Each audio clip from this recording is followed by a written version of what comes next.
Hi friends, I am Dr. Suptik Mukherjee. I spent the last 17 years in the US as a scientist, starting as an international student from India. I obtained two Masters of Science degrees and a PhD degree in chemical physics from the US. I then went on to work in a Fortune 500 company and thereafter did 3 years of postdoctoral research. To help international students who want to study in US, I started a startup called Confident Communication Services. In this video, I'll share with you tips and methodologies on how to choose and not to choose an advisor for MS or PhD. This can literally be the most important decision of your career. So make this decision very carefully. For a master's student, this step is also very important. If your goal is to do a thesis master's, which depends on the research and does not depend merely on the number of credit hours that accumulate based on your courses. For a PhD student, this topic is of critical importance as PhD is a commitment of 4 to 6 years. To understand this topic, let's look at the fundamentals. What is the progression of a faculty at a university? A faculty starts as an assistant professor in any university. He or she is provided seed funding to start the lab, buy equipment, and hire a few students. In the meantime, the faculty starts writing proposals based on the initial results that come out of the lab. The faculty is usually given 6 years contract, and after 5 years, the faculty must seek a tenure. During this time, the faculty is required to publish in quality peer-reviewed journals and get grants from the government funding agencies like NSF, DoD, DARPA, as well as private companies.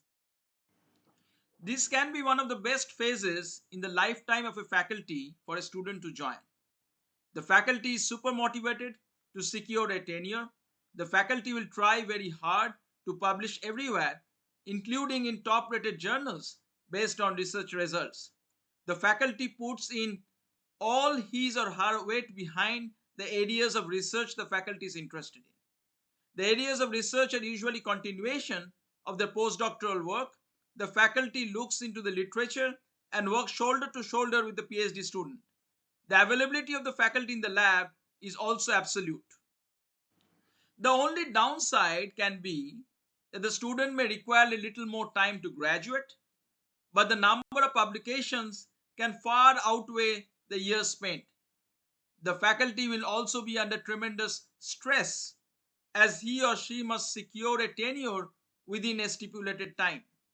The student needs to accommodate the factor while dealing with that faculty. Once a faculty gets a tenure, there is a possibility for the faculty to relax out, though there are exceptions. That is a phase a student may ideally avoid. Another interesting phase for a student to join is when the professor is in the later stages of their career. If the faculty is not getting into administrative responsibilities, it is possible that the faculty will focus his energy on research. Then the question arises if the faculty has funding. In case the faculty has funding, it is possible that the student may have to spend a few more years to graduate. This funding can come from the government agencies or from the private sector. In case there is lack of funding, the student who joins for a PhD or master's can graduate early. If the professor has funding from the private sector, it is possible that the student can utilize that network to get into the corporate world. In case the professor has good funding from the government agencies, it may help a student to move into academics. How to know if the professor has funding? Here are some of the links that a student may search to determine the funding status of the faculty. Now the question comes when not to join a professor. And there can be exceptions. But this is just a psychological situation as any human will go through. A faculty member, while joining as an assistant professor, has spent many prior years on PhD, postdoc, and 5 years as assistant professor looking for a tenure. Once a faculty gets a tenure, it is natural for the faculty to relax out and get little hands off. This shows off in the time spent in the lab or in providing research ideas based on literature search. A PhD student can ideally avoid a professor at that phase of his life, even though there can be exceptions. Another huge risk involved is when a student from an unrelated discipline joins a faculty who is not an expert in the area of investigation. This can happen when a biology student joins a physics professor and the professor is not hands on. It can also happen when a physics student is under the supervision of a professor who is expert in a different field with respect to the PhD topic. It is best for the student to avoid such situations. One interesting area that a PhD or a master's student may end up is when the student is the lone student in the group. In this case, the student has unlimited attention from the professor, but the professor can be quite demanding and may expect the student to stay longer till another student can replace the present student. It may be ideal to avoid such a situation. One question that students ask is whether it is better to join an American professor or a professor who has started his career as an international student, Indian and Chinese professors in particular. Here, American professors are habituated from a very early age to work from early morning to 5 p.m. After 5 p.m., the professor goes back home. There can be exceptions too. But a professor who started his career as an international student is used to working long hours. On top of that, they are under pressure in terms of seeking a tenure or a green card. All this affect their usual work schedule and may push the student to work harder as well. It may help the student to go with such a professor if research ideas are coming from the faculty and the faculty is hands-on with respect to literature search on the topic.